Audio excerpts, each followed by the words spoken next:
The only thing that matters when I'm talking about Iran, they can't have a nuclear weapon. I don't think about Americans' financial situation. I don't think about anybody. I think about one thing. We cannot let Iran have a nuclear weapon. That's all. Even if you agree with the war, and you clearly do, is he not minimizing what Americans are feeling because of the war? As the president is preparing to return to the United States following his final meeting with the Chinese leader, he's going to be returning to some of the same questions that many of his Republican colleagues have been facing. Look, this is not going to last forever, and gas prices are going to go back down. The gas price situation is tough, but I don't think that's going to be resolved in the next few weeks. The fact of the matter is everybody relax. Fuel prices will go down. Iran's going to end very, very soon. My first source tonight is the chairman of the House Judiciary Committee, Republican Congressman Jim Jordan of Ohio. And thank you, sir, for being here. You heard the questions that your colleagues have been facing on this. I'm sure you faced some of them from the Capitol Hill press corps. You were critical when gas was $3.07 when President Biden was in office. Right out of the gate, notice the pivot here. Kaitlan Collins asks about gas prices, and Jim Jordan immediately reframes the conversation into national security and morality. That's a classic political debate tactic. When the economic numbers get uncomfortable, shift the battlefield to fear, patriotism, and existential threats. The real question is whether voters actually separate those two issues, or if they just feel the pain every time they swipe their credit card at the pump. Thought that was bad. What is $4.53? Well, we all want gas prices to go down, Kaitlan, but we also are concerned about Iran and this regime that's done so much evil and harm around the world to Americans, to Israelis, to other people, to their own people, for goodness sakes, for 47 years. You can't have that regime getting a nuclear weapon. The president's been clear about that. Secretary of State Rubio's been clear about that. So the president is concerned about the long-term safety of this great country and the citizens who live here. That's what he's focused on. And when you're focused on that, you cannot allow Iran to have a nuclear weapon. That is the fundamental objective here. And yeah, we want the gas prices to come down, but we don't want this country, this regime, having nuclear. Is the argument that if gas prices are high, it's okay as long as it's for the right reason, in your view? No, the argument is, how is that good for America, for Israel, for the world? How is that good for anyone if this regime, understand how bad they are, Kaitlan. In Iran, wrestling is a big sport. They took this 19-year-old junior champion, one of their star up-and-coming athletes, and because he had protested against the regime, this evil regime that's done all this bad stuff, they hung this guy publicly. That's how bad they are. I think the American people understand, we don't want that regime. The President Trump has been clear, we're not going to let that regime. And this is where the interview starts getting spicy. Collins isn't just fact-checking policy positions. She's exposing a contradiction. Back in 2022, Republicans treated high gas prices like a national emergency. Now the argument is basically, yes, prices are painful, but this time the pain is justified. That's a very different message, and audiences absolutely notice when the standards suddenly change depending on who's in power. Nuclear weapons. So yeah, we want gas prices to come down, but we also don't want this evil country and the leadership there to have nuclear capabilities, as I said before. This is what you said in 2022 when gas prices in your home state of Ohio were actually a little bit lower than they are today. These elites who live here in Washington don't seem to get the fact that folks in like West Central Ohio, North Central Ohio that I get to represent, where you make things, grow things, move things, $5 gas kills the economy. I mean, what happens to the economy if we hit $5 a gallon now? Well, it's not good. We'd like it to come down. But, we're also seeing some good signs. In the month of April, we have 115,000 job growth in the economy. There's some good signs out there. We all want prices to come down. We all want things to be more affordable, particularly for young couples who are buying that first home, got a young family. We all want that to happen. But we don't want this country and what they've done over 47 years, the people they've killed, the evil they've been a part of. We don't want them getting a nuclear weapon. So now, and when Biden was driving up the gas prices, it was because of stupid regulation and taxes and everything else and spending. It wasn't to prevent the regime. In fact, they were cozying up to Iran. They were giving them American tax dollars to them. They were doing all kinds of stupid deals. Thank goodness President Trump got us out of that deal and is focused on what's good for the long-term security and safety of the planet. Not just Americans, but the entire planet, because everyone knows this regime is, even China knows this regime is bad, and that's why they've told the president that they want to help us stop this Iran from getting a nuclear weapon. I mean, China does a lot of business with Iran, but to the point, I mean, it sounds like you're saying gas prices went up under Biden, and I criticized it then because I didn't like why they were going up. I mean, they're going up a lot under this president that you supported, but you're just saying it's for the right reason in your view. Yeah, and it's for a reason that he told the American people he was going to do. One thing I know about this president, unlike so many other people in elective office, when this president says something, he does what he said. He said he would cut taxes, he did. He said he would secure the border, he did. He said he would make sure Iran didn't get a nuclear weapon, and he's going about doing that. And thank goodness he's got the courage and the toughness and the willingness to do what he said when most of the other presidents, all the other presidents for 47 years wouldn't do it, but this guy will. What about his promise in 2024 that if he was reelected, gas would be under $2 a gallon because of his policies? This exchange is politically dangerous because campaign promises are being measured against real-world outcomes in real time. Trump promised lower gas prices and fewer foreign entanglements. Instead, Americans are hearing explanations about why higher prices are necessary. Historically, voters tend to tolerate hardship only if they believe there's a clear payoff.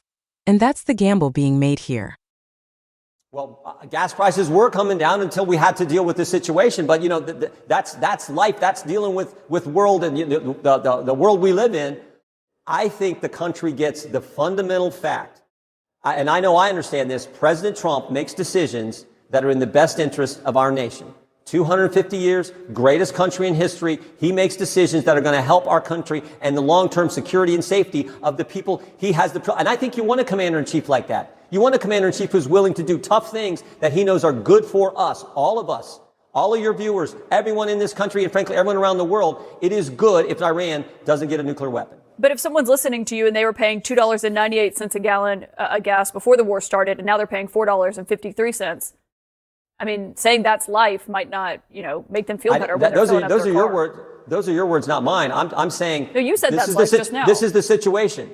This is the situation. They were pursuing a nuclear weapon. They wanted to get there. President Trump said, I'm not going to do that. He ran on that. And he's taken the appropriate action that I think you want your commander-in-chief to take for the security and safety of America.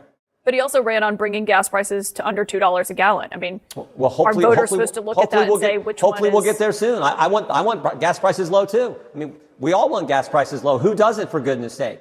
But we also don't want Iran to get a nuclear weapon. And I think the country is smart. They understand that decisions have to be made.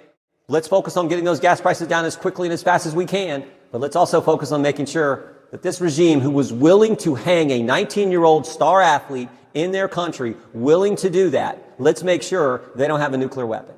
You said that's life. I was just quoting what you said a second ago. Those were not my words. Those were your words. No, I'm not saying that's life. I'm saying life sometimes throws things at you that you didn't anticipate, and you have to deal with it. And you want a commander-in-chief who will deal with it and deal with it in a way that is focused on the safety of the people he was elected to serve and protect.